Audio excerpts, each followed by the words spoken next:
Guilty Gear Strive gets a long due anime. DNF Duel Grand Patch has dropped a little early this year. And surprise, 2XKO event went down.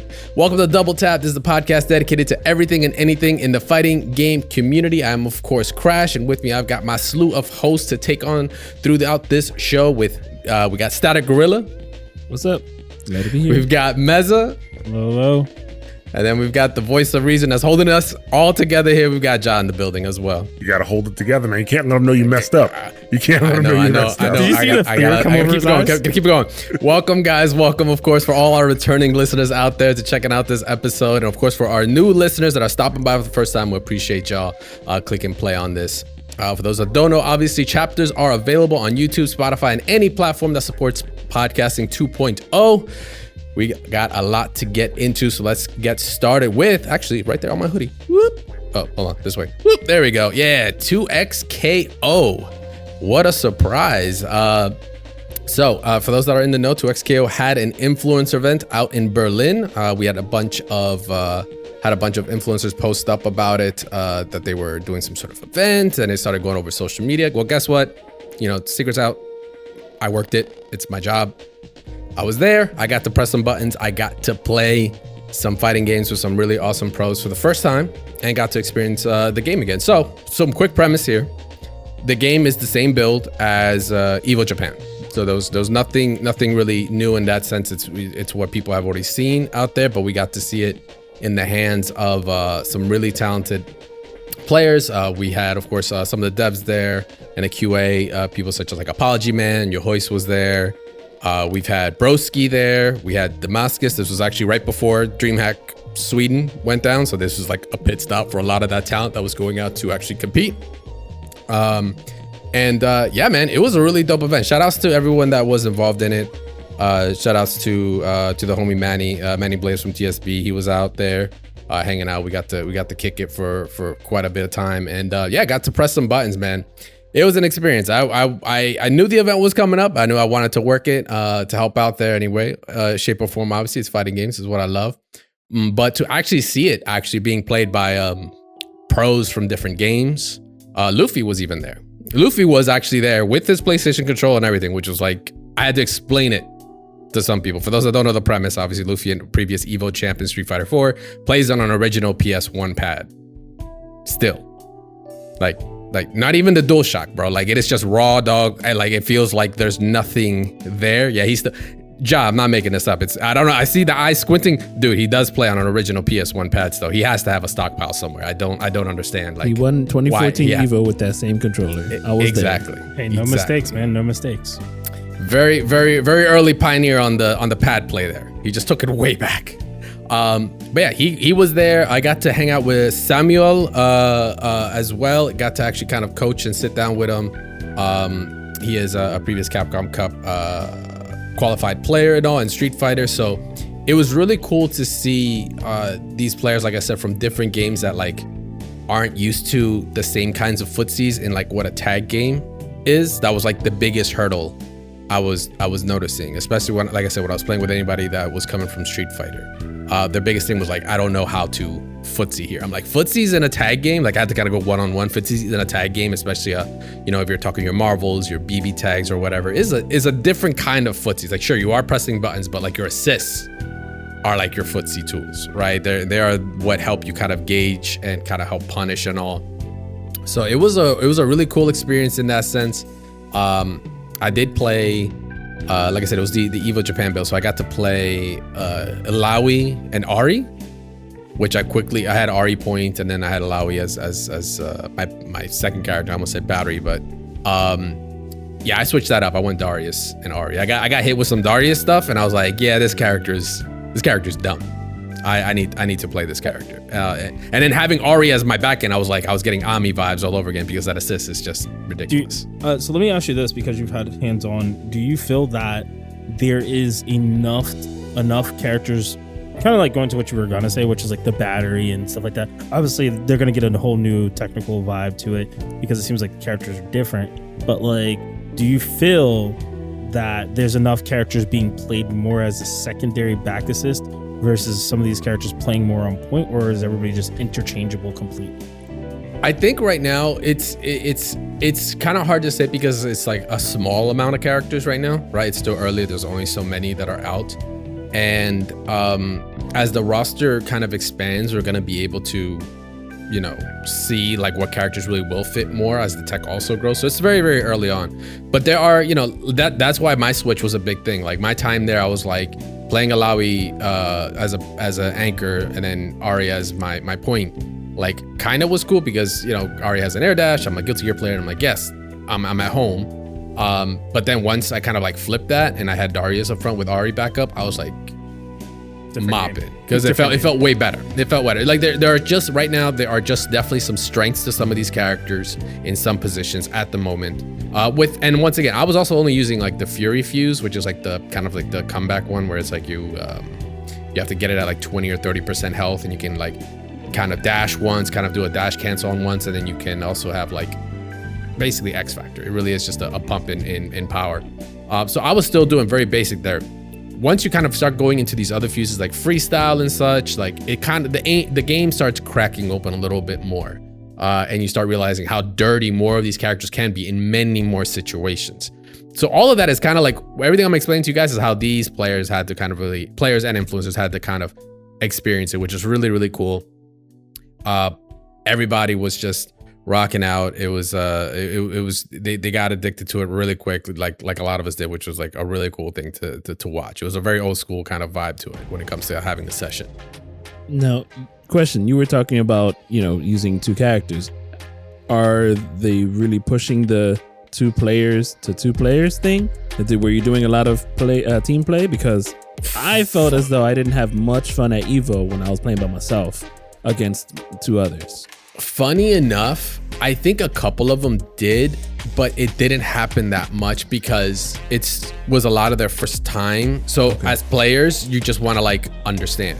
Like for an example, like Luffy was not really playing day one. I was like ready to kind of come up to him like, hey man, you could plug your controller in and rock out, dude. It's cool. But he was really more like analyzing and looking and seeing what other people were doing to kind of get an understanding of things. So it was a little, you know, before they were like, hey, come play, they were trying to get their bearings in, which I think that's what a lot of people are going to do. Outside of, you know, if you have an immediate friend that like is at your level 2 and it's just starting out, maybe you're going to go and mess around together, but you're going to want to do a little bit of homework. So these guys were doing kind of the same thing. So I didn't get to see a lot of 2v2 to be honest, but that's because they were just diving in. Oh, like Slash was there too. Shout outs to Slash. I got to hang out with him. I think it was his birthday when it was happening here. Player? The May player from Strive. Absolutely, yes. Happy belated to the homie Slash. I was just gonna say, aside from the game seeming intimidating, like you're saying, and I say intimidating because it is a lot that they're throwing at us in one game for a lot of people who don't play versus games, and even for people like even myself who plays versus games, I'm like, there is a lot of mechanical, technical things that are happening that if you're, I do feel like it's like MVCI. If you're not aware of what's happening, you're just not going to be able to play the game effectively. I wouldn't say good or well, but just effectively. But I do have to ask this question because I think it's like so vital. Do you feel that the game is fast enough or too slow? And with that being said, I've seen some people bitch and complain about, well, this combo's too long. This combo's too short, right? Does it feel like it's in a right sweet spot with it? I'm gonna tell you right now, I think the speed is pretty good right now because you have wave dashing, you have, you know, this kind of, you know, the speed tech is there, the movement is good, and it's like a really fast assist game. So it's like there is a lot of back and forth, especially with the swapping. You know, the active swap is, you know, especially if you have like freestyle or whatever, or 2x assist where you can call your assist twice, like make them do an assist and do it again. Like it can get fast and you're gonna be making decisions really quickly, very early. You're just gonna feel the tempo go up. When it comes to like the combos, yeah, I've seen because I think Broski posted up some combos. I think a couple of the other ones, other players actually went ahead and posted up some combos, and people have generally been like, yo, it is taking forever. Mind you, this is still an early version of the game. It might not, the hit stop might not be the same, so the combos might not take as long. But I do get that Marvel feel where it's like, you know, I don't know what it is. Like between this and like Marvel 3, like if you get long combo to Marvel 3, it doesn't feel as long. I don't know what. I think it's flashy stuff happening. That's why. Yeah, maybe it might be the we're so flashy used stuff. to it, honestly. That too. That's Because the other one. a lot of times in the comments, you'll see people, oh my gosh, the zero combo is going forever. And it's like, come on, yeah. Yeah, zoop combos are kind of like the most I'd be hearing, but it's because it's the same shit that you see, right? So that gets boring to watch quickly. But when it comes to anything else, if you're TACing, you know, from air and then you infinite or whatever, like sure, you might have to get a 1 rep, maybe 2 reps, you know, on outside of a big body, right? That you have to deal with a lot of health. It does seem like it gets done quicker in Marvel. Here, I've been comboed to like 30, 40 hits, and it does feel like a while. But the hit stop is also kind of like a little long, a little longer than tooth. Yeah, exactly. So it kind of extends that feeling a little bit more. But you know, it's they're, you know, taking feedback, so we're gonna adjust for sure. But I think overall, it's still the game. All I heard afterwards was just like, yo, the game was so much fun. It was a trip. I got to. I don't know if I'm gonna get in trouble for this, but I took them back to the studio. They were fiending to play more. So actually, because of my job, I'm gonna have access to the studio. I got them back, and we actually did like basically a salty suite, where we were playing from like 10 p.m. to like 1, 2 in the morning, and they were just like, it was those old school fighting game feels where you're like with the homies, you just want to grind out, new game dropped, or you just want to like play. It was an awesome experience. So I think overall, I think it was a success before, you know, people kind of departed ways and went to DreamHack or whatever. But it was a way for, you know, Riot to come out and kind of start, you know, getting that feedback too, because it's a big deal, you know, to kind of understand like how the community is feeling, how some of these figureheads are feeling about the game, or how we can get feedback to kind of make it the most enjoyable it can be for everybody. So that went down. There's gonna be videos coming out. Like they all, you know, there's already tweets about it. Like I think you've already seen a couple of them post up some combos and like, oh, got a new video coming out. You look at some of the pictures, you'll see me in the background if you're keen enough. I can do the SpongeBob meme where it's like, yeah, see me? I'm right there. I'm right over there. In a couple of pictures. But it was overall really cool. Shout outs, of course, to the 2XKO team for holding this down, for the sweet hoodie. I do appreciate it. But yeah, can't wait. Hoping to hear something, you know, soon. I'm not in that team, full disclosure, so it's not like I know. So I'm keeping, you know, I keep my news is just as basic as privy as you guys. But the event was awesome. It was great to see all the players there. It's great to see the influencers that came out to actually also try the game. There were some that were not in the fighting game scene trying it out, which is really, really awesome. To kind of get that real, not you know, unbiased look, but really an unbiased look as to like, you know, how it does feel. But yeah, so hopefully we'll hear something in the future relatively soon about 2XKO. In the meantime, though, we are going to be taking a quick break. When we come back, I'm going to talk about let's talk about some Strive announcements that went down. So don't go anywhere.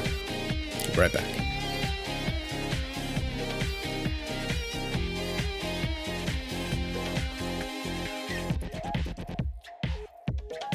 All right, so 2XKO had a surprise event in Berlin. That's behind us now. We got to look towards the future. But actually, we're going to look back again because we had a quick poll that we took on last week. For those that don't know, we do polls and question of the weeks on this show where we get your feedback or want to hear from you guys as well as to certain topics, things that are going around. I want to hear from you guys, our awesome listeners and all. Last week, we did talk about obviously the Year 2 DLC that went down for Street Fighter 6. And there was a lot of hubbub going on about the DLCs, 2 DLC slots specifically being wasted. People are talking about because of Terry and Mai, you know, SNK characters being brought in. We want to ask you guys what you guys felt about it. Do you think Capcom wasted 2 DLC slots? We had quite a bit of feedback here. There was a lot of people that, you know, came in and let us know. We were posting it up on Discord, on Twitter, on YouTube, Spotify, all over the place. And it came to a resounding 70% for no. Oh, okay. Not really, no. People are like, yo, it's mine and Terry. Like, Terry's been in has been a guest character in more games than I think he's been in his main titles over the past couple of years. So it's like, at this point, Terry gets a pass, and you know, it's mine. Like, I feel like next to Chun, it's like Mai. Like when you're thinking about like female characters, fighting game characters, because we're not talking about all female characters, video games. That's a whole other list. But in terms of fighting game characters, Mai is right up there. I feel like it's been a while since we've seen crossovers from anything Capcom based, really. outside of their AAA titles and other games, but we have not seen them do this with Street Fighter since CVS 1/2. Like where they made a game specifically with an intention to cross over characters. So I think it's nice. It does give good promotion to SNK, and SNK has been doing really well on the mobile side. So I don't see why it wouldn't go for a little bit more of a push to also help promote Street Fighter at the same time, because for sure KOF players are going to get into it too. I do feel kind of like this slight resentment. Really? You're on the 30%? You're on the 30%? You're on the other side? You felt like 2 was too much? I felt like they could have split this up. They could have put mind you, Mezza is like a Garu fan and such. Like Mezza does love himself some SNK, so this is actually kind of a little bit out of left field for me. Like I'm obviously gonna play Mai. I have no care for Terry. That's just the honest truth. But like looking at it from the standpoint, like Mark of the Wolves is coming out. Either you put Terry in or you put Mai. Mai is obviously not in that game, so just put Terry. That'd be great. Or put one of the new one of the new characters, so that you give them more of, I guess, exposure. Yeah, exactly. So for me, I just felt like I wouldn't say both slots were wasted. I'd even say some of the slots for the old characters. Like I think Bison's cool as hell, but Elena, kind of a waste. A lot of people feel that way. And bro, you're hitting that third strike territory. Everyone loves themselves some third strike characters. I mean, sure, it could have been Makoto. It could have been Makoto. Let's all be real. It could have been Makoto. Could have been Remy. It could have been so many. Could have been Q. Could have been so many other characters. But I feel like this is the first time. Yeah. I just feel like this is the first time we had an opportunity to keep going with new characters, keep introducing characters from the story that have not been put in the game yet, that should have been put in the game. Like it's just. It feels like I kind of understand why some people feel like this is a waste. I want new. I don't want to keep revisiting these characters that we've seen in like 30 other fucking games, man. Like I gotta be honest. Like I've seen Terry and Mai. I'm like too many damn games already. Like I'm done. I'm not saying I don't like the crossover. I love the concept of the crossover because this is the first time for Capcom doing it in the Street Fighter series. Truthfully, outside of Street Fighter X, Tekken, CVS 2, CVS 1, like even their mainstay Street Fighter title. Yeah. So like. These characters don't need exposure. What needs exposure is a new game, which we're doing right now, which is Street Fighter 6. Add more new characters. You want people to feel like they're playing a unique game. And that's what Street Fighter is supposed to do. So what you're saying is they should have put more Mark of the City of the Wolves characters. I mean, you could at least put like Marco or someone else in it, or like, Tizak. Like that would have been cool. I get your feel, because at the same time, what are the two characters that like in that trailer showed? It was Jamie and Luke. New generation, new characters, right? You think they could have themed it up with it? Maybe could have been a direction, but it's Terry and Mai. That's come on. No. we just didn't. Mai is ageless, sir. Watch your tone. I got you. So I mean, hey, it's Mai and Terry. They're the bread and butter. They are two of the kind of they're iconic characters for SNK. So they're just gonna go with what fits best for them. So where's Kyo? Where's Yuri? Oh, we have a girl character. They're promoting Fatal Fury. They're promoting Fatal Fury. Sure. Those are other characters from other different games technically. That's what we're going with. Okay, this is a dream. This is a dream match game. I don't want to hear it. I don't like your tone, sir. No. All right. So I hope you like this though. Fuck no. Tekken guys would even be like no. Yeah. So one thing we definitely want to make sure you guys know is that we will have another poll on this episode. We'll be posting that up, or we'll bring it up later and let you guys get involved in it. Make sure to stay tuned for that. Let's get into it. Guilty Gear, long awaited. I didn't realize I needed a Guilty Gear anime even more. Like I needed another reminder than telling me that there is an actual Guilty Gear anime being made. Holy shit. That went down over in when was the announcement? Because I'm thinking of Anime Expo, but that's when they're bringing out a new trailer, or like the actual trailer is coming out for that. I have to double check what the announcement was made. While you're looking for that, I will say, I do like this. Don't make it live action, please. Leave it alone. Live action doesn't need to happen. It's not live action. No. I'm saying don't go down that route after the anime, right? Because like some people like to do it. I think. Why are you in 3008 right now? Like Because I gotta you're be. so I gotta far be. ahead. I have to. We're talking about 2024. I mean, the game does happen in 20XX, right? So, yeah. It's Just brother, saying, you man. are so far ahead right now. Look. You're boiling for no reason. Bring the blood pressure down, brother. Live. You know how there's a stop sign down the road, and you know you're not going to get there yet. That's me. I'm the stop sign telling them don't get there. Don't even take that. Don't even go straight. Take a turn. Stay away from that. Regardless, so we're not worried about 3008. All right, so don't worry about live action. Right now, we're talking about just the damn anime. Let's just get through the anime first. Well, don't worry about it. It's a great idea. It is a great idea. Strive, named Duel Rulers, is the name of the anime. All we've gotten right now is just a promotional art piece that already says a lot as it is. Which we have Sin, which is Strive Sin, obviously, it's a name, and then we have Soul. Interesting enough, no headband. Right. That's already kind of an indicator, because the first thing I thought of, I'm like, where does this fit in the Strive story, right? Because we had the 2 story modes that have been released, right? Where we saw what happened with a bunch of characters on one side of the world and basically a bunch of stuff happening on the other side of the world during that time. To help explain that. Then a 3rd character who is just an unknown female character at this point. And that's kind of really it. And you think like, oh, damn, that's not really a whole lot to go off, which it really isn't a lot, but there are some other subtle details there. So it's Studio Sanzigen that's doing this, which is the same studio that actually did the music video for Strive for their My Way, the Find Your One Way music video. I don't know if you remember that. They did it for their the anniversary. Yeah, it's the same studio that did that, and the animation on that music video was just amazing. It was true to the source material in so many aspects. It looked great. It had to be over the top. So when it comes to like an anime being announced, like obviously the animation is a big deal. So the studio behind it is just like literally like the equivalent to your actor.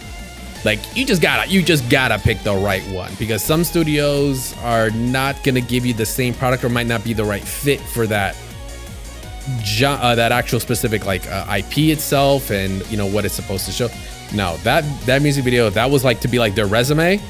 It already has a lot of people confident in it. A lot of people are hyped just because they're like, if it's as over the top as that music video was, which was only 2 minutes, 2 minutes 20 seconds, a series should be pretty dope with a bigger budget. It should actually be insane.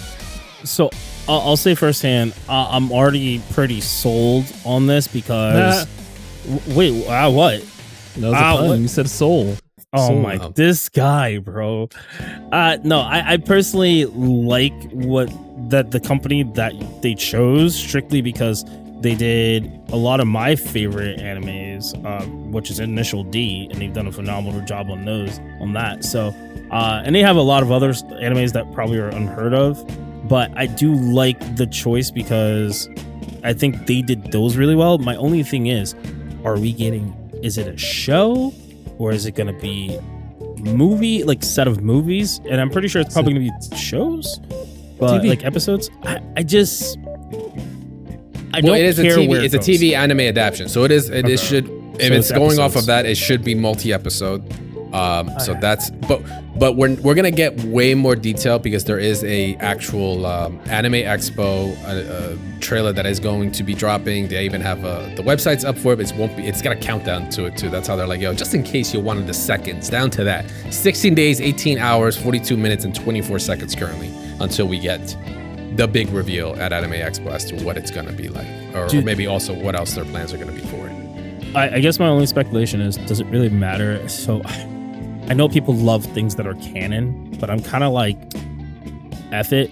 It's a Guilty Gear show. It could be a side story for all I care. Sure. I think it's going to be really good regardless, but do we care if it's canon or not? And if it isn't, I don't. Are we just chilling with it? We're like, bro, let it rock.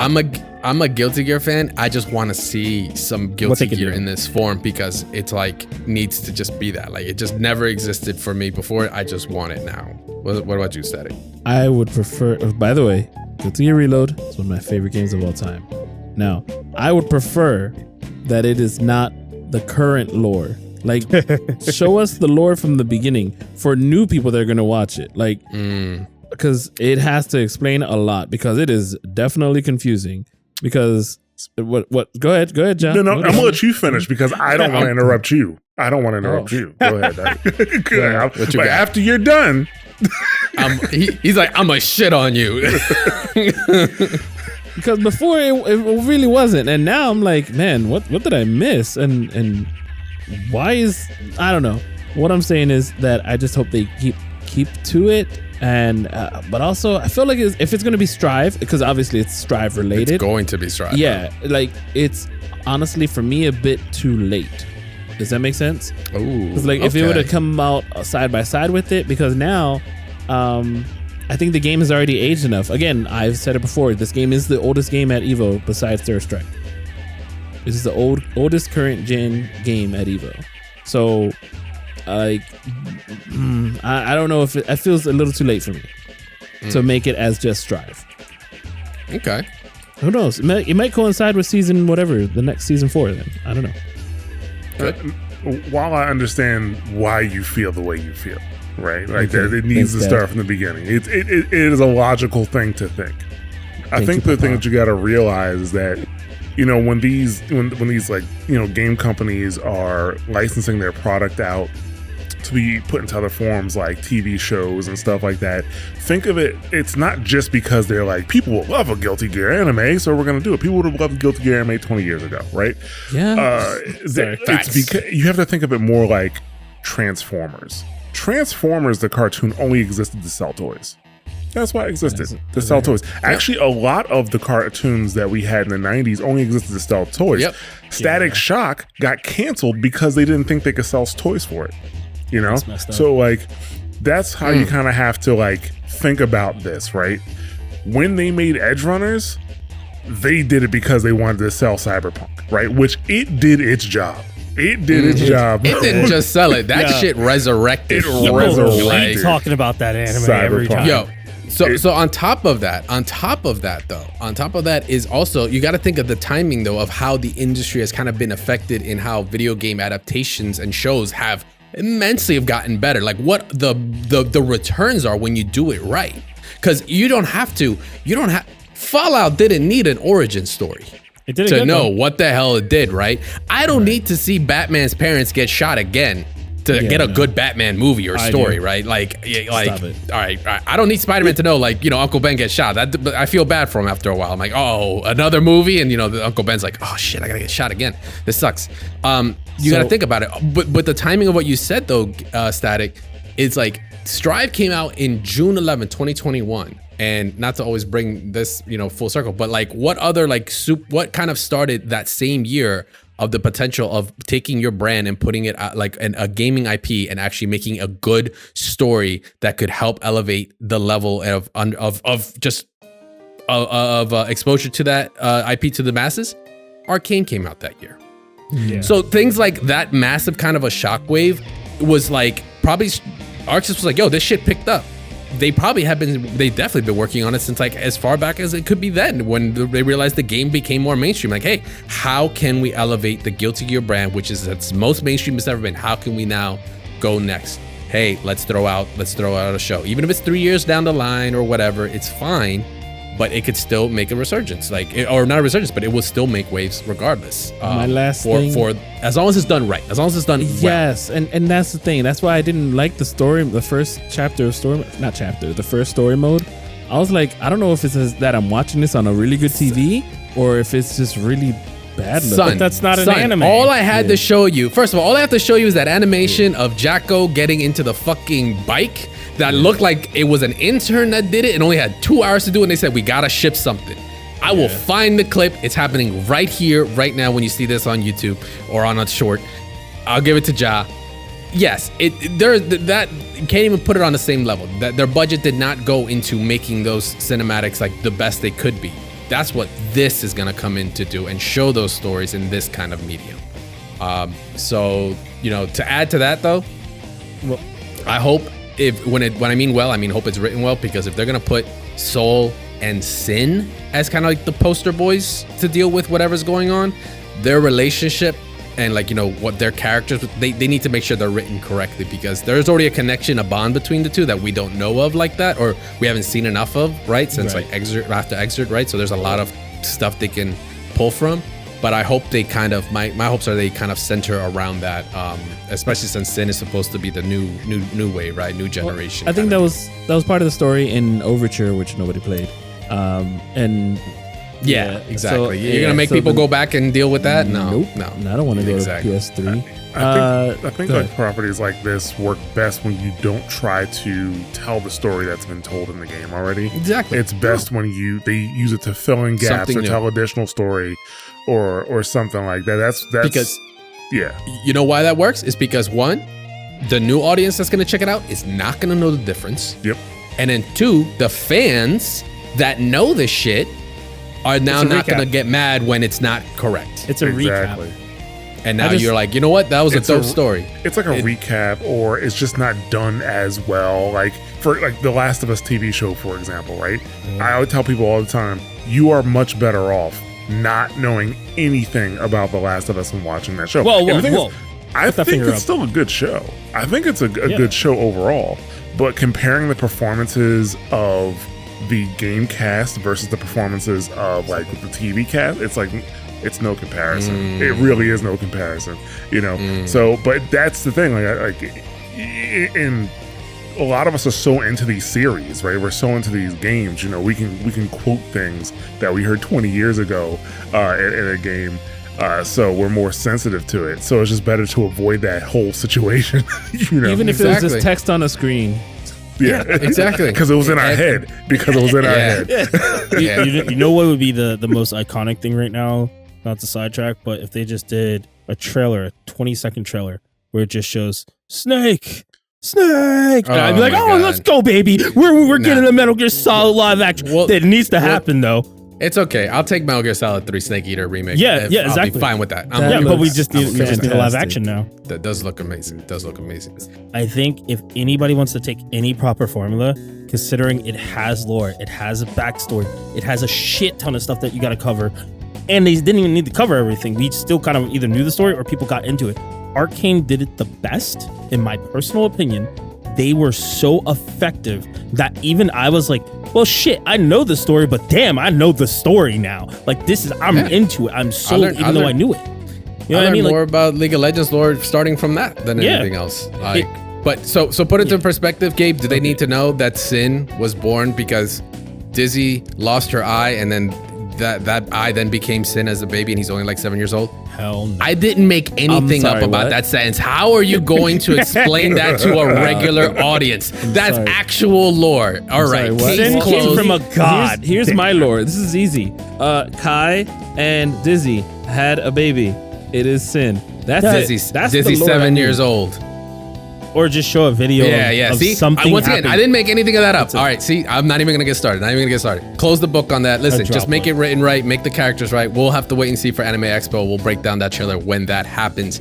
Strive Dual Riders anime coming out soon. It makes a lot of things worse. Is it Dual Riders or Dual Rulers? Dual Rulers. Dual Rulers. I wrote Riders by mistake. Also, Dual Rulers, thank you. Keep in mind, Gabe, they're only going to have probably like 10 or 12 episodes, bro, because it's probably going to come out like on Netflix or something like that. 10 or 12, we don't need to talk about animation. We don't need to talk about Exert characters, okay? We can get those. I mean, as long as Leo's maybe in there, but we don't need Alfeld. We don't need. We barely get bad animes. 10 or 12 a lot of people's episodes. Favorites are Ramlethal, so let me be nice. Exactly. All right. She is the jury of Strive players or Guilty Gear players. Talking about feet here. Anyway, DNF Duel. Not to be outshined by like another ArcSys, orientated product. DNF Duel.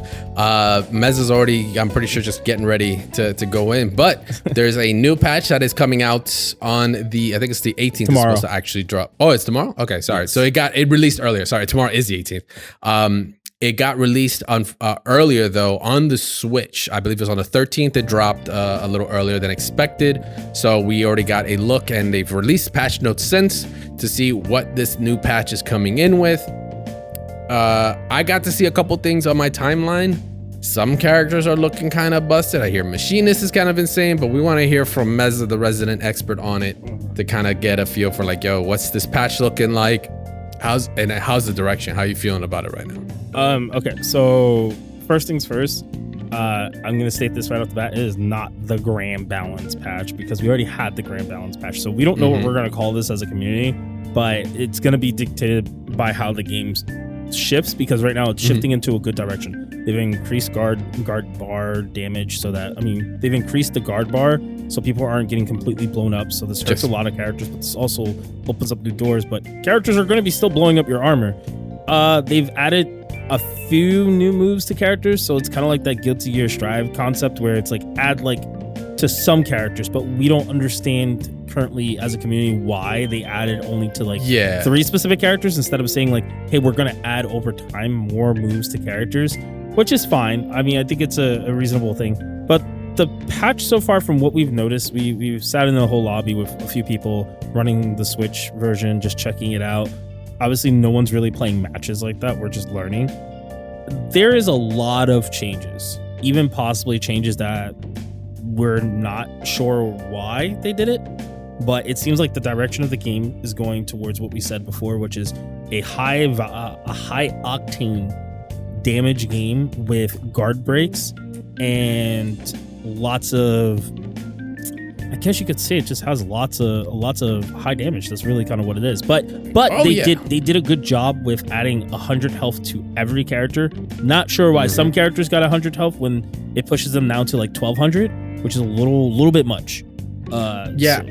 So one thing about the I think that's the one thing I'm hoping more companies will get to do, though, is that they become more transparent as to the direction on their patches. I mean, we've been getting different bits and pieces, whether it could be videos or for example Capcom, right, when they did their big patch, they like posted up every character and why they felt they were going this direction with said character, which I think is like a great way to just kind of, you know, be upfront with the community as to like why we're taking this direction, why we feel Ryu needs to get buffed, this and the other. I feel like they should do that. I would love DNF to do that as well. Really everyone, but I would love to have heard it for that, because it's like, yeah, because the game is so explosive, no pun intended, like you really do just blow up life bars, that we want just to understand the direction they want to take it, or with certain characters. Because for one, remember, the patch went a little bit earlier, so I'm thinking maybe when they actually release it to everything else tomorrow, maybe we might get a tweet or two from them about like, hey, this is why, you know, because they also have schedules around this kind of stuff too. So I wouldn't be surprised if we get it afterwards. So I can actually explain that a little bit. And from what it seemed like, Nintendo was like, you already have this scheduled date, even though you pushed it back. So that's why. So the character didn't come out, but the balance patch did on the Switch. Yes. And that was never intended due to the pushback. But Nintendo was like, you scheduled it, you're putting this shit out. So what at least from my perspective, and some people agree, is that it came out on the Switch. They were like, hey, we thought we had more time. Let's just put up whatever notes seem reasonable to put up, because people are going to see it anyway. So they put up a few notes, and I'm going to tell you now, there's going to be more notes coming. I don't think they would put this little amount of notes when there's drastic amount of changes for every character, or at least a ton. Even if you're just saying, oh, everybody's HP is updated to 100. They didn't even write that in their notes. So I told people, I feel like because of the Nintendo thing, they just felt like they had to get something out. And that took like almost like 3 days for them to even put anything out. So I was like, maybe they just didn't finish writing out the notes or editing certain stuff, or maybe something's not functioning right that they want to work. So them coming out tomorrow, I think the community is going to be headfirst diving in. We're going to probably see a whole slew of more patch notes coming out that weren't talked about for quite some characters. I just think that this could be a good direction for the game. Time will tell, but a lot of questions are, why do this balance patch, this massive balance patch with this character? And they've never done it since Spectre. So it's like, okay, you had there hasn't been a major patch like this since Spectre. No, they had the grand patch, right? The grand balance patch. That was like, wasn't that like a patch or two ago? Or like two? So we've had no patch, I believe, since Spectre. I think we had a small little balance patch when Brawler came out, but there wasn't any patch before that. Really? Because we had the Grand patch, which was before Spectre, and then we had the patch after Spectre. And a lot of people complained there's nothing changing about the game. We've been suffering. I think they did like very minor patching, like fixes and stuff, but they never really did a big balance patch. They never really changed anything or fixed anything. So yeah, it's bad right now. That's why people are like, is this the end of the game? Or is this just like, well, why are you putting this much time in if you possibly could end the game? But I said before, a lot of DNF Duel and DFO, Dungeon Fire Online, for those that don't know, the PC version, are connected in a sense, because things that are happening in DNF Duel are happening in DFO. They're changing a lot of skill sets. They're changing a lot of moves. Characters are getting updated to seem similar to DNF Duel. So it's almost a promotional thing. So I don't think the game is done, but there's still a lot of work ahead. And I think they're going in a better direction. People feel like I do feel like there's some of the community who are unsure because they're saying new move on character, but didn't change the character's problems, or didn't change the fact that the character doesn't have a certain type of play that, you know, expresses what he's supposed to do or she's supposed to do.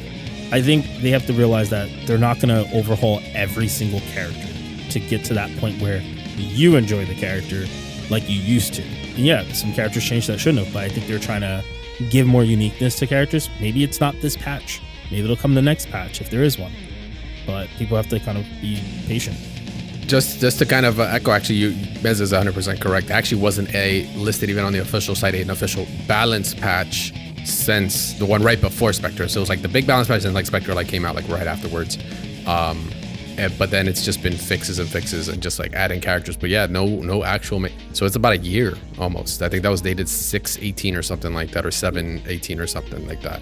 So yeah, absolutely, you're absolutely correct. So I'll just say something. That's kind of that is a bit of a drop. That is a bit of a drop. I'll just say this: people should expect some cool stuff to happen because the characters are changing.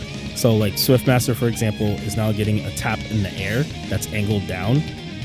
What? Yeah, I don't know why they give him that. We still don't have a crouching low outside of 2B. It doesn't make any sense. Can't have everything, bro. Can't have everything. I just wanted 2A to be a low. That's it. I just got real mixed, but we found some other stuff happening. Like Troubleshooter got an upward grenade. We figured out, we saw it in the video. We figured out it's actually full screen. So it just, wherever you are, it's just going to fall on top of your head. So there's a lot of cool things coming. But some people don't understand why all of our 5 AAs on block and hit, or 5 light for most people, those all are now jump cancelable. Don't understand why, but sure, let's make the game as less committal as possible. You know what, man? Listen, man. We're playing Marvel. If you're gonna go one direction, you might as well just fucking commit to it. Like, don't do it halfway. Don't whole ass 2 things, whole ass 1 thing kind of deal. Just like, fuck it, just go all the way. I'm for it. I'm for it. I mean, we're playing a Street Fighter-esque Marvel. Own that shit. We're playing Marvel with 1 character, and I think it's fine at this point. Like, that's fine. I tell people, accept that they're just doing random shit, and eventually it's all gonna add up. It's all gonna add up. If you're having fun, that's all that matters. If you're having fun, that's all that fucking matters. That's all that matters. My note to anyone getting into the game: play whatever the hell you want. Honestly. Don't look at tier lists. If you really, really have to, just play Kunoichi. She's going to be the best character in the game. She could do way too much, and we talked about why she would be broken, how she could be broken. You said, oh, they should never do that. What did they fucking do? Add something that's completely unnecessary. And I think that's how they want the game to be, is so, like Juyuna says, freedom of, how do they say it? Where like you have the freedom to do whatever with the character expression. Player expression. There we go. Yeah. So that's what people are feeling. I forgot I already bought the game. Damn, that's crazy. Well, now you got a good time to enjoy it then, because the new patch does drop tomorrow, or rather on the 18th. And we'll see if it gets cracked open more than it already has. So guys, we're gonna be taking a quick break. When we come back, we're actually gonna be talking some more apparently Juyuna quotes after this, because we're gonna be talking about EWC and some talks about how you can take advantage of what's going on with players getting picked up and all. But don't go anywhere. We'll be right back.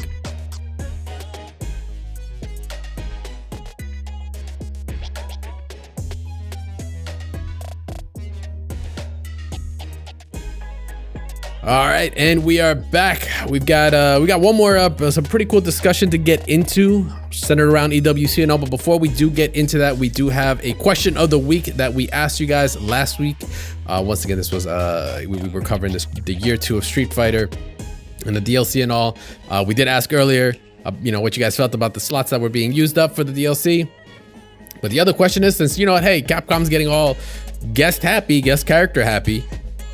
We wanted to know from you guys, who would you put in Street Fighter 6? If you had the opportunity to throw in a DLC character, some sort of crossover character into the Street Fighter world, who would that be? We posted up on Discord, we posted up on YouTube, on Spotify, all over the place. We got some awesome answers here. We're not gonna hit all of them because there's quite a lot of them. Do appreciate everyone that has put in some, but we're gonna read off a couple real quick. So we've got one from Halfway Bird over on Discord. Posted up, I want to see a Darkstalkers character, literally any one of them except for Morgan, because she's in everything. He's not wrong. Morgan is the Chun-Li of Darkstalkers. Like I don't think there is a character that is more notable for the Darkstalkers series outside of Morgan. Like, when you think Darkstalkers, who do you think of first? Felicia. Felicia's right up there. Felicia's right up there. Felicia. Yeah, hold on. There, yeah. Wait, you still can't see. Your head's in the way. There you go. Yeah. Okay. All right. Felicia's one. Felicia's up there. But to the masses, who do they put in front of everything? Who is in the other guest character? Who has used the same sprite for 10 years? Dimitri. Morgan. Wait, Dimitri.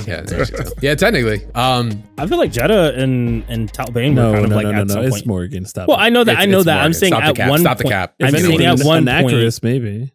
No, Talbane and Talbane is definitely a big one. People always reference to his moveset as like Blanco or something like that. So yeah, I'm not saying he's the nunchuck werewolf is always a win. And then Jeddah did make his appearance in MVCI, right? Yeah. So he's kind of there. Another one is we've got someone else did call out for Darkstalkers as well. I think someone said Sasquatch on the Discord as well. No, which would be cool. I want more monsters. I want more goofy characters in my crossovers. We already got Blanco. Good point. Very good point. What's worse, Blanco with a projectile, right? So we've got Creation over on Spotify. Hit us up. Says I want Baki. That would be super dope. Baki has been making his rounds from it's kind of been growing more in the Tekken side. People are like, yo, he would be fire in Tekken, right? Like the Baki anime is doing great right now. It's doing some new episodes, some crossovers as well. Some crazy fights are happening. So he's kind of making his rounds around the popularity scene at the moment. I wouldn't be surprised if we see Baki or King and Ashura. Like it's gonna happen. Like one of the other is gonna get it. Yeah, you think so? Yeah, because I think they have too much good martial arts styles. And I think it's just something that's inevitable that's going to eventually hit the surface. I think Tekken's going to take it, but it would be interesting if Capcom could get a hold of it because I think he would fit the game too. We don't really have a Muay Thai fighter for at least in this game right now? Muay Thai / mixed fighter with other arts, like martial arts and stuff. They're all combined. Well, that's Luke, right? Luke's kind of supposed to be an MMA type of style, right? But I'll shut up. All right, so we've got Drex 1981. I've been wanting this for years, and this is actually a lot of us. Been wanting this for years, but I really want an MK character in Street Fighter. Make it Scorpion, Liu Kang, Johnny Cage, or Raiden. Anybody from the original game. They can tone down the violence. They've done it with Injustice. Please, Capcom, you guys rock. What's the dream, right? The amount of Street Fighter versus Mortal Kombat videos, sprite, movies, Mugans that are out there. It's a crossover just as powerful as Street Fighter X Tekken, to be honest. It's just I don't know when it'll happen. Maybe it's a, year 3000, whatever, when Mezza's talking about live action Strive and shit. Get that shit the fuck out of here. We don't know if it happens then, but it's one of those eventual goals that old school just old school fighting game players in general, not just for the scene, but just players of fighting games would love to see that eventual crossover for sure. That's kind of that's the holy grail. I'd like to see Arika characters. Arika characters would be nice because they already have what do you mean? Arika? We had Akira. No. Just I know. The joke was it's just a change in letters, y'all. Come that joke was about to. Good We've already seen the Lord. crossover costumes. Yeah. We might as well get the characters Yeah. at this point. True that. Just play the EX series. It's the same thing. Ginger Filth, Duragon C, Mikado. Yes. That for those that The don't bouncer. know, for those that don't know, the bouncer, the motherfucking bouncer, bro. Like for those that just know, aka Sora's teenage years, post Disney and all that. It was a Square Enix. It was Square Enix or was it Squaresoft at the time? It had to be Enix. It was SquareSoft. It was one It was soft? It was like almost Right the before? launch game, maybe even a was year right- after. okay. the game It was, came no, out. it was a launch game. It was Okay. launched. Okay.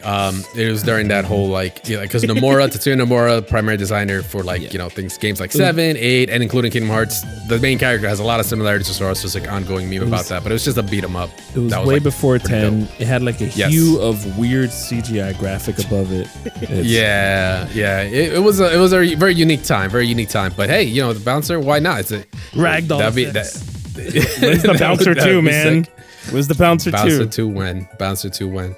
But yeah, there's a whole dude. There was so many others. So many people, obviously, from some kind of joke characters to some that you wouldn't think a series couldn't do. But you know what? I think to this day, I know side tangent. I think the best crossover that's ever happened, in my opinion, in fighting games, was Dead or Alive when they got Christine on there. I believe it was Christine. That was her name. I'm sorry, but Rachel? for those that, Sarah? Ninja Gaiden? no, I'm talking Christine. about the motherfucking Spartan that was in Dead or Alive that I don't know why enough people don't realize is actually canon, because apparently it's a Spartan that fell into a fucking wormhole that ended up in the Dead or Alive world. At least they had a good reasoning how she got there. And it was the best part is that she was still in armor, but it was like, yeah, it's still a female, it's still a female fighter. It's like you couldn't tell, but it was like it was so good. It was so 3 good. or 4? I think it was 3, right? For Xbox. It was Xbox exclusive. It was definitely Xbox. 3, It was definitely Xbox, so I believe it was 3. Yeah, I still think that was like one of the best crossovers. I don't know, man. You're just- missing a whole entire genre called Smash. Nah, That's the best Nah, we don't crossover. talk about that. That's okay. That's okay. For me, I felt like that made more of an impact because it was like so fucking out of left field. Like a Spartan, like Halo? Word? I didn't know I wanted it. And then she even brought plasma grenades. It was great. It was a good time. But yeah, so we appreciate. Oh, Dead or Alive 4, thank you.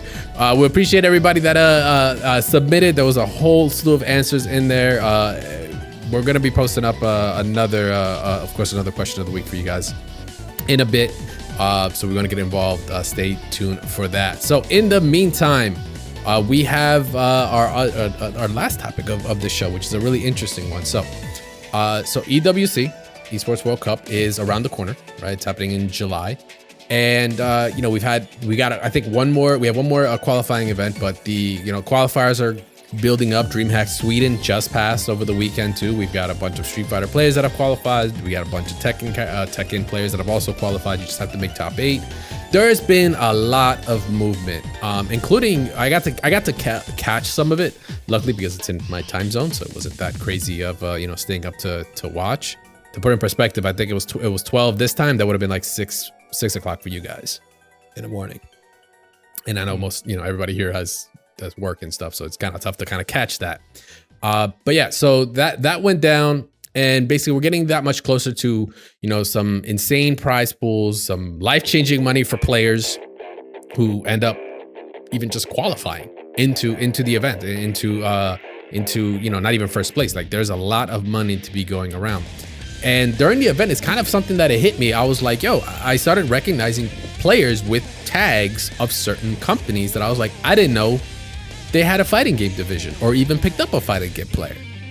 Which, hindsight, we had a post from Giuna that actually posted up on, I think this was on the 13th. So this was before the weekend. It was last Thursday. He has a long post that goes down. I'm not going to read the whole thing. But basically, he breaks down about the whole kind of influx of companies that are picking up players. And for one, it's both a good and a bad thing, right? It's a good thing because players are getting picked up. That means they're getting sent around, right? Going to Sweden, they're gonna go to other qualifying events, and then eventually make their way to the actual event itself if they qualify, right? But the big thing about it is that it's $20 million prize pool for top 16 teams with most points across the games. The payout will go directly to the team owners, and it's much more of an attractive prize than the potential $300K for winning Street Fighter 6 and Tekken, right? So that's kind of the big thing. There is a big return here for teams that are now buying in to this part that they just didn't have before, right?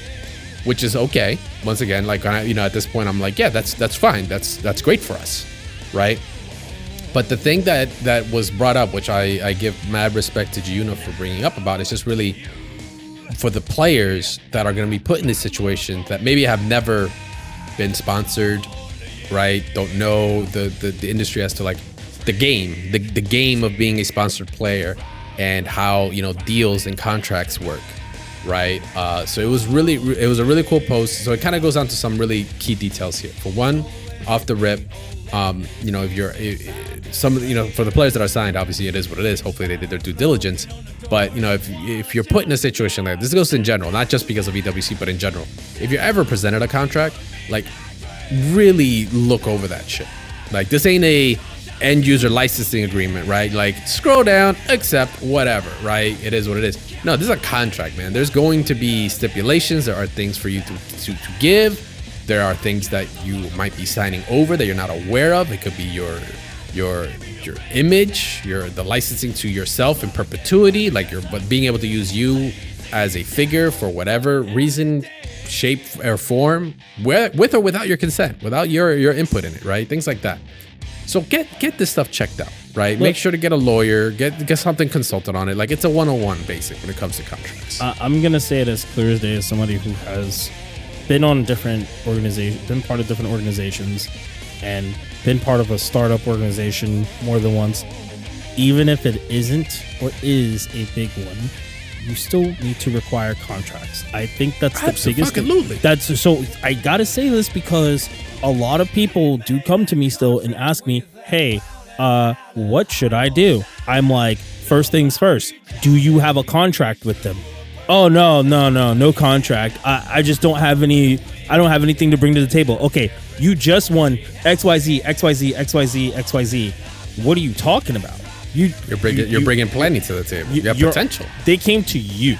You didn't come to them. So like those things are very vital. And I do love that Giuna kind of does touch base on these things. He says, look at the contracts, right? But what happens? Nobody ever talks about what happens when there's no committee backing and supporting the players, because there is no committee for players to support them and make sure they're getting contracts in the first place or being supported properly through these contracts. And I've seen a lot of the previous contracts in the past where it's like, hey, as long as you place top 32, we're gonna pay for everything and more, right? Or we'll pay for your venue and we'll pay for your hotel or your flight or something like that. I think there's different tiers to the contracts that people have to pay attention to, and they have to understand where their work falls. And this goes for commentators or whatever may be necessary, players or people who are getting their personalities or visuals looked at as use for these companies. But it's just one of those things that's very baffling, and I don't want people to lose opportunities. But at the same time, if somebody brings you a shit deal, man, you can't just accept it. We said this with hell no across the board. Whether your worth. Exactly. And facts. A lot of these players in the community don't, and it's going to keep rolling down. Even when it comes to commentary, you have to know your price. Yeah, for sure. If you can't just like get in the water and be like, hey, I'm gonna do commentary for y'all today. Know your price if you really want to be there. Yeah, know your value. It doesn't always have to be monetary. It could be in other ways, but you just have to be. Your time is valuable. Even if you don't think it's valuable, it is very valuable. I'm gonna play a little devil's advocate now. So, because we also have to realize that this is big business. If you look at something like F1, people have contracts sometimes 4 or 5 years down the road, right? Mm-hmm. But then you also have people who have contract for 1 year. They could be one of the best drivers. So do I think that this is end all be all for those who are looking at these contracts? Look, you're not always going to get the deal you want, but maybe this might be the exposure for yourself. And I think Giuna said it best. Hey, there's other avenues to increase, your popularity, your visual. But I do feel that, if you see it's only a 1 year contract, you might want to take it. That was the other thing. It's always situational, and some companies they are budgeting for specifically EWC because there are still some unknowns. We're gonna bring up actually really our question of the week will be coming up to that. But that's the other thing. It's like it's getting the value. It's a two-way street. If you're getting signed up, you're putting somebody's name on your back. Your sponsors all over your sleeves, all that kind of good stuff, and a name that goes before yours. You know, you need to be basically well compensated for whatever that may be for you. It could be monetary or other avenues, like you were just saying, right? Just ensure you're looking at that, because for this whole EWC situation, there is going to be a lot of free agents afterwards. That's just a fact. Like there will be a lot of players that have already gone down this route. Like, oh yeah, I'm just gonna sign up to this, and some of them maybe have accepted it that way. That they're like, I'm only doing it for the EWC circuit, right? To that point, that's fine. Just make sure you're aware of that, because some players might think, oh, are just that fresh to the game of that, or just are unaware. Yeah, I'm like, oh, cool. After EWC, maybe I'll just go to this and I'll go to that. And then like come to find out, like, nah, man, like you're paying that. You're out. We're done. We're dropping you. There's no more of this. Knowing what your contract states, your terms are, or even, onto you as to being able to actually, negotiate a term that fits for you. So maybe it could be like they can either give you, let's say, for an example, say they go, listen, we only have a budget for, once again, this is just hypothetical, 100,000 for 1 year contract.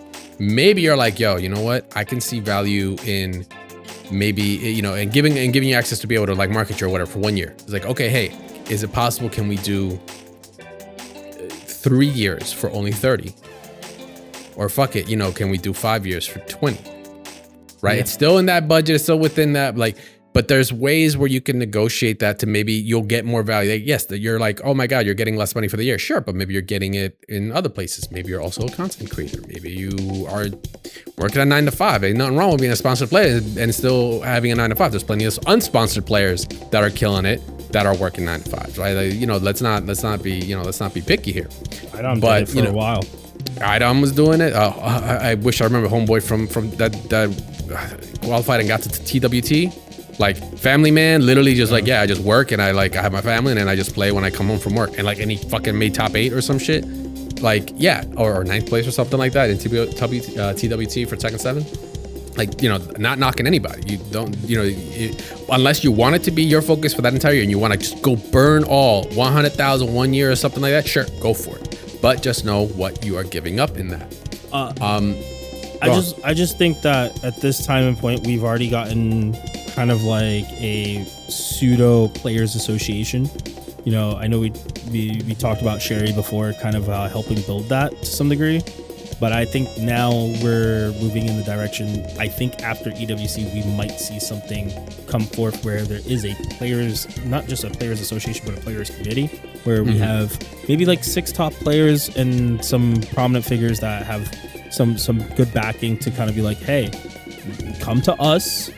If this is an unjust thing, then we're going to make sure we can cover the player or some sort. I don't know how those would work in this situation, because I know I know they did it for League of Legends. I know they did it for some other games under Valve as well, where they have a players committee where they come and sit down and they have full conversations. But I don't know if we can do that. That's all. Yeah, that's a huge undertaking. That's gonna eventually, I think we'll eventually cross that path, but I don't think it's gonna happen as soon. But I think EWC is just another example of like there being a need for that.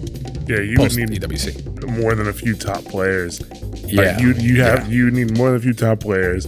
You'd have to have the backing of every professional fighting game player, and there would have to be more money circulating through the FGC to even realistically get those conversations going. Exactly. Well, that's why I asked. Like, is this like? Do we feel that for the FGC, is it going to take like 6 more EWCs for that to happen? And then be a part of it, not with multiple games and so many multiple studios. Like a lot of different games have just one game and one studio in them. Like we've talked about it before. I think it requires more of an attitude adjustment across the player base in the period, because like there's just a lot of individuality for obvious reasons. You know what I'm saying? Everybody's we're known for, baby. Everybody's the samurai that comes in, to each tournament. I must defeat Justin Wong. Exactly. Yeah. He's not even playing anymore.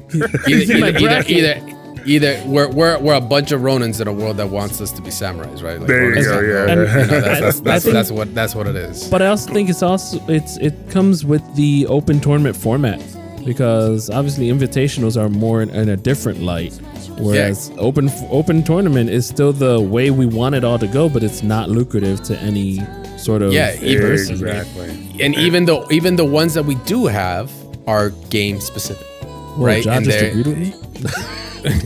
even the ones that do have are game specific. You know, we only have like the Capcom Cup is for Street Fighter, right? Tekken World Tour is for Tekken. Final Combat, even though we had no fucking clue what happened this weekend, is for Mortal Kombat. You know, it's specific, so it's like it kind of is just a big melting pot, which is what's great about fighting games. But it kind of complicates. It hurts the bargaining power to a degree. Because exactly. If you want to like put some big rules or restrictions on these orgs that are picking up players so they just can't throw them away like trash later, players have to agree to a set of rules, you know. And then it's inevitable there are going to be some rules or agreements that not everybody agrees with, but you still have to do it. Because if you don't do it, then it doesn't mean anything. It only works when everybody buys in. Exactly. The entire thing kind of collapses. It's kind of like, think about like a writer's strike. You know what I'm saying? Yeah. The writers are striking, but if a couple writers are like, nah, like, I need to pay my bills. I'll write for you, pay me. You know, the whole thing starts to collapse because one person does it, another person does it, another person does it. Like, it doesn't work out. The same thing. I will say this though, 2XKO is going to change this. Say, are you gonna tell us something? No. He's like, no. I'm like, let me cover this right back up real fast. I have no idea what you're talking about. That will be fantastic. 2XKO will bring in a lot of new blood to the FGC. Oh, yeah. It will bring in a lot of new blood to the FGC. So maybe with that new blood, you get some new ideas that will help Mezza with this dream. That'll help Mezza with this dream of a united FGC. Yeah, all right, good luck with that. I'm just saying, I definitely think something like 2XKO could set some of these organizations straight, especially if we start getting a circuit where it is more closed, which I wouldn't be surprised happening, because that's what they've done with most of their Riot games, is close off the, you know, some of the routes. But events can be done all the time though. Yeah, it doesn't have to be within the circuit, but that's a league. We're talking on a different thing. But that's another tangent. We'll get into more of that. But to kind of continue on what we were talking about with EWC and all, you know, like there's such orgs like Vitality, like I said earlier, you know, have picked up players that I was just like, I did not even know, because I'm like, they're known for Counter-Strike, they're known for like Rainbow, they're known for other games. I'm like, oh wow, they're already picking, you know, they're picking up players, and you know, the best thing you could do is just arm yourself with knowledge. That's really the best thing you could do. Your leverage, your understanding of what you're bringing to the table, where your value can come from, and where the value from them, because it is a two-way street. It takes two to tango. It isn't just about you being able to press buttons. It's about them supporting you in that, but in what way? Is it to, you know, can you leverage their social media? Can they promote you? Can they post up your Twitch when you go, or your content as well? Can they have you collaborate, right? With other people in their org or something like that to help bolster? Or is that something you can bring to the table, right?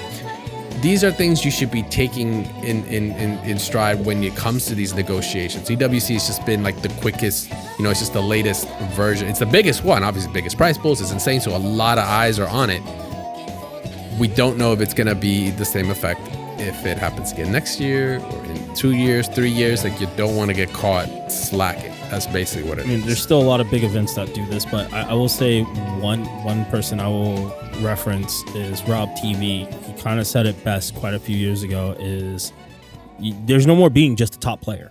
Like, I'm not, and that's me loosely saying Absolutely what he said. not. There is no more being just a top player. If you want to be something more than just a top player and like actually exist in this ecosystem, you have to do so many other things. You have to branch out. And I do 100% agree with that. If you want to exist, even with being a part of, like, you end up on Vitality and you are just a top player in some game or a fighting game, you don't just go, well, I'm part of Vitality, I'm top player for this game, and that's it, right? You can't expect them to drive the ship for you. They're their own business, so you have to be your own business. True. There you go. That's a good way of putting it. So So with EWC around the corner, like I said, shout out to Gina for that post. I think that was it was incredible amount of facts that were put in there. Comes from someone that obviously has been seeing the industry, seeing the game, been in it, and it's seen so many players, hosted events, and has dealt with companies. This is some real insight. So once again, I do want to give some props to them for posting that up. The best thing we could do is give out that knowledge, right? So make sure, the players that do, especially the new blood that's going to come in that are armed, are armed and ready to take on, and make sure that they're not just like left out in the cold, because that's like the last thing you want to do, especially when you're putting all that time, investment, passion, and love into it. Like, you got to make sure you get the most out of it. So shout outs to you, homie. Which actually brings up to our poll this week that I wanted to ask you guys. With EWC coming up, do you think is EWC going to be a good or bad thing moving after year one for fighting games? So, crazy prize pools, it's going to be insane, but it's going to set a certain precedence. And I want to see if you guys think it's going to be overall good or bad for fighting games moving forward. We're going to be posting that up on our socials, of course, on our Discord, on YouTube, all that good stuff. So make sure to go and let us know what you think there. And with that, that's going to be the kind of last topic for our episode this week, guys. We do appreciate y'all for hanging with us for another episode of Double Tap. You, of course, can check out my awesome hosts that are here on their socials. You can check out StaticGorilla at StaticGorilla on all social media platforms, as well as on Twitch. He is head down on some Slayer. He wants to focus on fighting games. And Bison, right? Apparently, you're going to be an M Bison player. 9 days. 9 days, but tomorrow we'll be heading to the lab to play some Marvel and some Street Fighter 6. So go follow the lab, Bros Calamity, the laboratory. There you go. Shout outs to them. Might already be over by the time you guys hear this, but anyway, go check the VODs maybe. They'll do it again next week. All good. Yeah. Make sure to check out Mezza at Mezza FGC on all social media platforms, as well as on Twitch. Oh, you want me to tell you what I was doing? That was your plug segment, bro. Come on, man. What are you doing? Honestly, I've just been running Dungeon Fighter Online stuff. Primarily, the community's been really attractive to a lot of the things we're doing, expanding more and more. But at the same time, I will be playing a lot of DNF Duel for the next few weeks, mostly Ninmaster on stream. So that will be in between times when I'm not doing DFO. Cool. And of course, you're gonna be rocking out DNF when the actual patch does drop. So I'm assuming you're gonna be checking out Ninmaster. I will not be playing that on day one. Checking out. I will be asleep because I still have to get wisdom teeth and some other stuff pulled again. Oh, okay, yeah. It's never ending, man. Mez will be in recovery. Make sure to give him some energy for that. Check out Jostradamus on Twitter, of course, on Blue Sky. There you Sky. Go. You got it right this time. You got it right. On Blue Sky as well. Thank you. I appreciate it. Pat myself on the back. Go check them out as well. What is it? Fighting Games Ultimate Spectator. The greatest spectator in the FGC. The greatest spectator in the FGC. Excuse me. Please get it right. The greatest spectator in the FGC. Thank you. My apologies. Of course, you can check me out at Crashtag BS as well on Twitch. On Twitter. I'm not on Twitch. On Twitter. But also make sure to check out the show. Follow us at Double Tap FGC on the social media platforms, as well as on YouTube. Go subscribe there. Check out our shorts. Check out our posts. We do post up a video version of this podcast there with some visuals and some faces when you see us react and such. You can actually get them in full glory there. So go check us out there. And of course, you can check out our Discord. Make sure to join us if you want to get involved. Question of the week, polls, all that good stuff. Doubletap.gg/Discord. Join us there. Join our awesome community there. We're posting up articles, things we want to talk about, things that post show as well. When people catch up on it, we discuss there. Once again, follow us on Twitter and all, and on YouTube at DoubleTapFGC. Come say what's up and check out our community posts on there and on Spotify as well, where we do post up these questions. So if you want to get involved, you can do that there as well. You guys can support the show free of charge by liking, retweeting. Helps a whole lot out. Gets the show out to more people. Makes the algorithm happy. Any kind of interactions with, of course, things that we have on YouTube helps a whole lot. So we do appreciate everyone that has done it and everyone that will do it in the future. And hey, we're on all your your favorite podcast platforms, so you can give us some feedback there, comments, reviews, all that also helps. Lets us know what we're doing right, so we'll keep on doing it, and what we're doing wrong, so we can go back into the training mode and learn that matchup. So yeah, that's gonna be it for us this week, guys. We're gonna be covering some more stuff, of course, on everything and anything in the fighting community next week. We're live for that. Until then, be safe, be chill. Bash on, plus frames is not a real thing, so keep that in mind. But until then, see you guys next week. Peace.